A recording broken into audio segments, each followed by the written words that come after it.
Bonjour à tous et bienvenue dans Le Temps d'un film. Aujourd'hui je reviens pour vous parler de La Stratégie Ender, qui est un film de Gravins Ode et qui est tiré des livres Le cycle d'Ender de Orson Scott Card. Vous êtes tous d'accord que ce mec a un nom à coucher dehors? Je pense que c'est le cas de à peu près tous les Américains. Enfin, on n'est pas ici pour vous parler des noms des Américains, mais pour vous parler du film. Voilà. Alors, ce que ça raconte, eh bien, tout d'abord, il faut savoir que ça se passe dans un futur qui est assez proche du nôtre, et nous avons eu une attaque extraterrestre.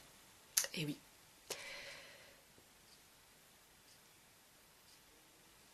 Il fallait s'y attendre en même temps, on a découvert de la vie sur Mars.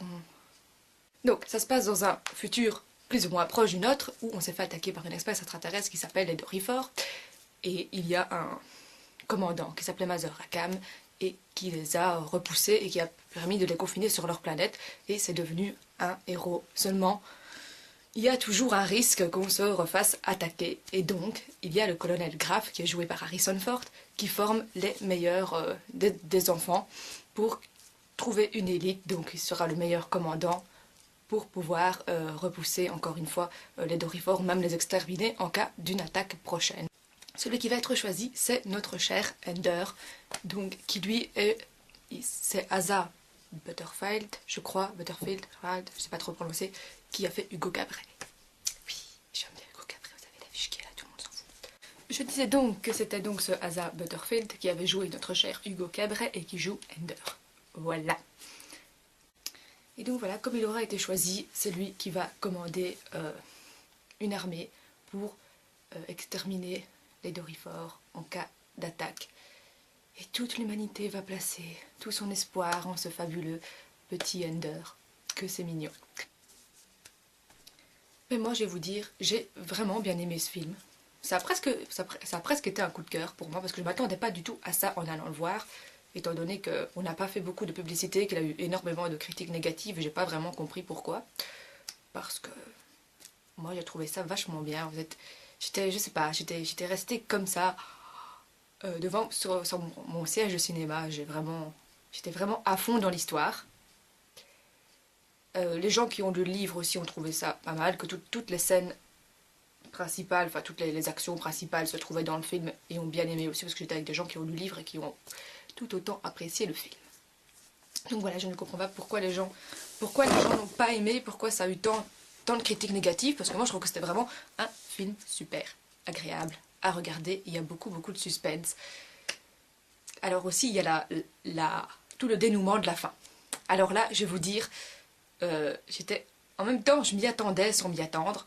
C'est très compliqué, mais je me disais il va se passer un truc, et ce que je pensais ça c'est, enfin voilà, on s'attend à la fin, mais on reste quand même aussi c'est pas possible, ça peut pas être ça.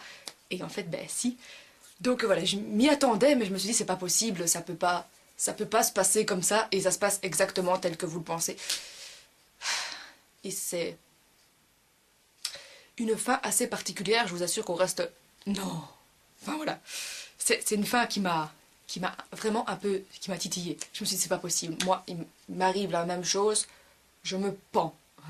Mais bon, je peux pas vous raconter parce que si vous ne l'avez pas vu, je ne veux pas vous dévoiler tous les secrets de l'histoire. Mais non, c'est pas le but. Parce qu'après, je ne vous donnerai pas l'envie d'aller potentiellement le voir. Et c'est le but de l'émission. Ben oui, bien sûr.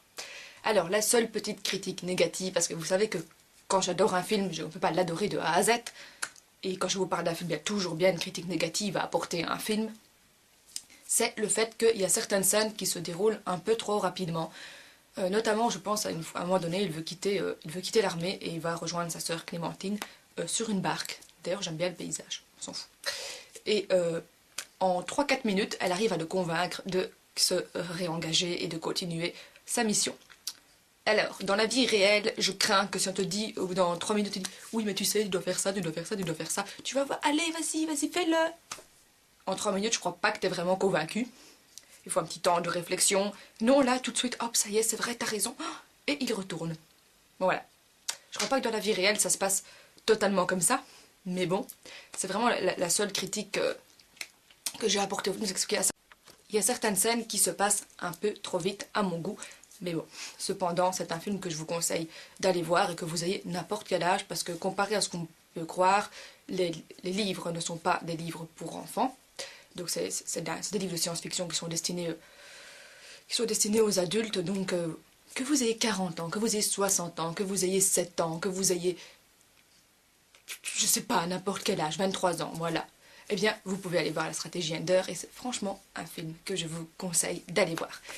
Voilà, c'est fini pour cette petite critique. J'espère que ça vous a plu et je vous retrouve très bientôt dans Le Temps d'un film. D'ici là, portez-vous bien.